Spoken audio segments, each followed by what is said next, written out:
Hi hello viewers, welcome to movie Tadaka. Narasimham, Nandamuri Balakrishna, megastar Chiranjeevi ఇద్దరు mass హీరోలే. వీరి మధ్య బాక్స్ ఆఫీస్ వార్ ఎన్నోసార్లు జరిగింది. ఒక్కో బాక్స్ ఆఫీస్ వార్లో ఒక్కొక్కరు గెలిచేవారు. అయితే వీరి ఫ్యాన్స్ మధ్య ఎప్పుడూ ఫ్యాన్ వార్ జరుగుతూనే ఉంటుంది. ఇప్పటికీ కూడా మా హీరో గొప్ప అంటూ వీరి ఫ్యాన్స్ డిస్కస్ చేస్తూ ఉంటారు. అయితే ఒకసారి మెగాస్టార్ చిరంజీవి గారి సినిమా రిలీజ్ అయ్యాక 10 రోజుల గ్యాప్తో బాలకృష్ణ గారి సినిమా వచ్చింది. అలా బాలకృష్ణ గారి సినిమా వచ్చి చిరంజీవి సినిమా కలెక్షన్లపై చాలా ప్రభావం చూపించింది. బాలకృష్ణ గారి సినిమా చిరంజీవి గారి కలెక్షన్లని, చిరంజీవి గారి సినిమాని కోలుకోలేని చావు దెబ్బ కొట్టింది. ఆ చిత్రాలు ఏవి అనే విశేషాలు ఈ వీడియోలో చెప్పుకుందాం పదండి. అది 1999వ సంవత్సరం. టాలీవుడ్ బాక్స్ ఆఫీస్ దగ్గర ఇద్దరు మాస్ హీరోలు హోరాహోరీ వార్ జరిగిన సంవత్సరం.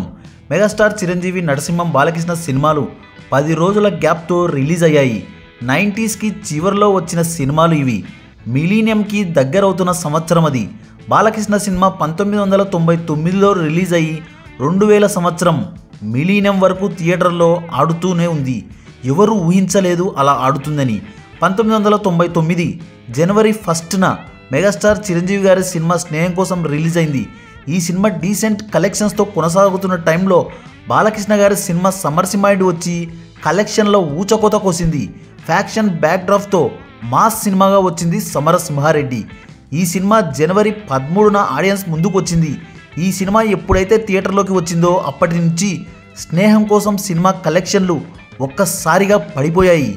ముందుగానే స్నేహం కోసం సినిమా మెగా ఫ్యాన్స్కి పెద్దగా రుచించలేదు. అటువంటి టైంలో బాలకృష్ణ సినిమా రావడం వల్ల బాక్స్ ఆఫీస్ వద్ద పరిస్థితి పూర్తిగా మారిపోయింది.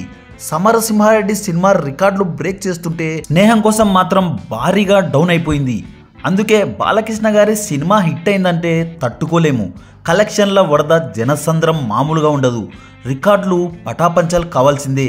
అలా ఉంటుంది బాలకృష్ణ గారి స్టామినా. మాస్ ఇమేజ్ ఉన్న బాలకృష్ణ ఫ్యాక్షన్ బ్యాక్డ్రాప్తో టాలీవుడ్ బాక్స్ ఆఫీస్ని ఊపేసిన సినిమా సమరసింహారెడ్డి. ఈ సినిమా క్రియేట్ చేసిన రికార్డులు ఎన్నో ఉన్నాయి. 6 కోట్ల బడ్జెట్తో నిర్మిస్తే 20 కోట్లకు పైగా గ్రాస్ని కలెక్ట్ చేసింది.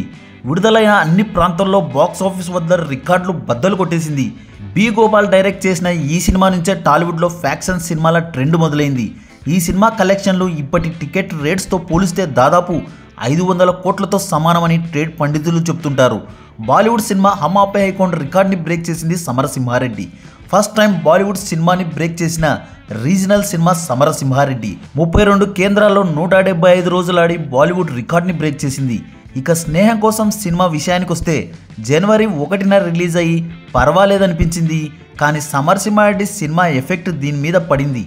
ఈ సినిమాలో పనివాడి పాత్రలో చిరంజీవి గారు నటించడం ఫ్యాన్స్కి పెద్దగా నచ్చలేదు. క్యారెక్టర్ ఆర్టిస్ట్ విజయ్ కుమార్ గారి ముందర పనివాడిగా చేతులు కట్టుకొని నిలబడడం ఫ్యాన్స్కి అస్సలు నచ్చలేదు. ఈ సినిమాను చిరంజీవి గారు కూడా డౌట్గానే చేశారు. చిరంజీవి గారి డైరెక్టర్ గారు కన్విన్స్ చేసి ఒప్పించారు. దాంతో చిరంజీవి గారు కూడా కొత్తగా ఉంటుందిలే అని ట్రై చేశారు. కానీ సినిమా మాత్రం అనుకున్నంత హిట్ కాలేదు. ఫ్యామిలీ ఆడియన్స్ వరకు అయితే అలరించింది, కానీ మాస్ ఆడియన్స్ని మాత్రం ఆకట్టుకోలేకపోయింది స్నేహం కోసం. ఈలోపు సమరసింహారెడ్డి రావడం, ఆ ప్రవాహంలో స్నేహం కోసం సినిమా కనిపించకుండా కొట్టుకొనిపోయింది. ఈ విధంగా నందమూరి బాలకృష్ణ గారి సినిమా చిరంజీవి సినిమాపై చాలా ప్రభావం చూపించిందనే చెప్పుకోవాలి. మరో ఇంట్రెస్టింగ్ టాపిక్తో మళ్ళీ కలుద్దాం. ఈ వీడియో కనుక మీకు నచ్చినట్లయితే like, share, comment and subscribe చేయండి.